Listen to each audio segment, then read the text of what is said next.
What's the level of excitement for you as you get set here to have the 2025 season underway and we begin the Juan Soto era? Well, there's always a level of excitement for opening day, no matter if you're a player or we're anticipating it from a broadcast standpoint. I think this one's got a little added, Soto factor. That's for you, Sally. But at the same time, I thought in spring training, I spent a couple of weeks down there, spent a lot of time around the team. I was really impressed at how sort of calm and committed and I think intentional they were. I don't think there's any expectation, that is too much for this team. I think they feel confident. I don't think it really matters whether they get off to a great start or a slow start. They've played this Houston team every 5 days down to spring training. But when the lights come on and real season kicks off, everybody's excitement level goes up, the adrenaline spikes, and I think this is the start of what's going to be a very good era, not just a season for this Mets team. So as someone who is a Yankee fan and went through this a year ago at Juan Soto, you know what you're getting. You're getting star power, you're getting swagger, you're getting a level of intensity that makes this Met lineup that much more dynamic and that much more fun. But, Todd, you hit on something to me that's fascinating here. Last year, outside of a championship season, it was as feel-good a year for the Mets as you could possibly have. So now you spend basically $1 billion on Juan Soto. You made the NLCS a year ago. It's this question of, okay, what do you have as far as an encore is concerned? How are you going to be able to handle heightened expectations? Let's not forget, the Mets last year were under the radar. Yeah. They had a Vegas win total, 81.5 games? The fact that the Mets were playing meaningful games in September was being celebrated.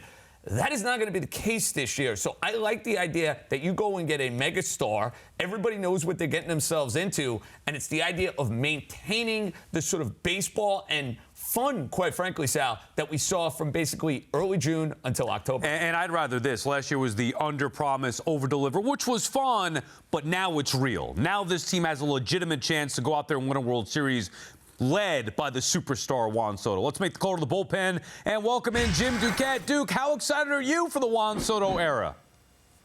Sal, I'm pumped, man. Let's go. Let's get this thing going. It's been a long time. I will say this.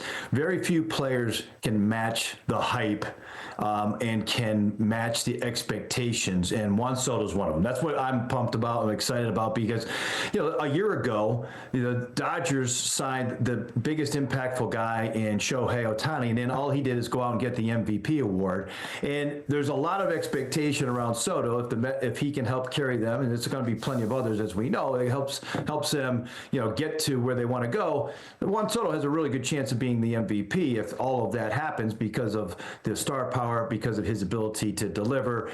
He's the guy that you want to watch when the game is on the line. He's one of those guys that can actually deliver when the game is on the line, which is very hard to do, and it's very hard to do in New York too. So, all of those things, when you talk about almost a perfect signing, this is it, in New York for the Mets, and it's Juan Soto, and so that's what has me excited is, what is he going to do here for the beginning of the season, and then the last thing is what kind of impact is he going to have in the lineup, because we know this lineup has a chance to be, at least I think, in the top 5 in the major leagues. Yeah, I'm even more excited, Duke, after hearing you say that. He's the exact player I feel like I've been waiting for really since Mike Piazza when the Mets acquired him. They've had good teams and they've had good players, not to this magnitude, and I think he's going to be even better than Piazza was. Todd, you picked the Mets to win the NL East and the World Series. Why do you believe that could become a reality this year? Well, look, I'm always a little bit of a homer. I always want to believe in this Mets team as a guy that's waited 25 years since the chance that I had,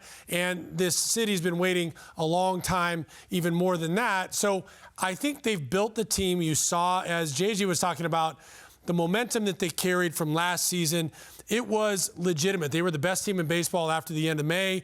They have improved on that great team of a year ago. So why would I not think they have an opportunity? And I think Juan Soto being an X factor has an added element. He is great when the game's on the line. He's great in the postseason, and he's done it in New York already. All those factors could be that added contributing piece that they need to get past the playoffs, which are always tough. Always have to be the last team standing, but why not the Mets? Listen, you have 3 teams in the National League East that can go and win the World Series. The Mets are one of them. Now, out of the 3, I like Atlanta the best in the regular season. They basically made the playoffs last year and everything went wrong for them. They're going to get Acuna back. They're going to get a better year out of Albies. They're going to get a better year out of Austin Riley. And Matt Olson took off in the second half of the season. That lineup, to me, is much more of a proven commodity just because they have the brand names. The Mets, I love their top 5. Are they going to get the answers at the bottom half of the order, 6 through 9? I have questions about the Met rotation. How can you not? We've talked about it till we're blue in the face here. Is Clay Holmes going to be able to handle being a starter for a full season? Is Sean Manaea going to be able to withstand the workload that we saw last year where he was so good? Can he pick up basically right where he left off? I like all 3 of these teams, Sal. I think all 3 are going to make the postseason. Yeah. You're asking me to pick a division winner. I know it's not going to be popular, but somebody's got to do it. I'm taking a break. Yeah, and what's sad is I'd love to see the Mets win the division, and I think that they will. Along with you, Todd, I would pick the Mets to win the NL East. But it doesn't even matter. That's true. Just get in the postseason. We saw the Phillies dominate last year. The Mets disposed of them in 4 games, so who knows what'll happen once you get to the postseason.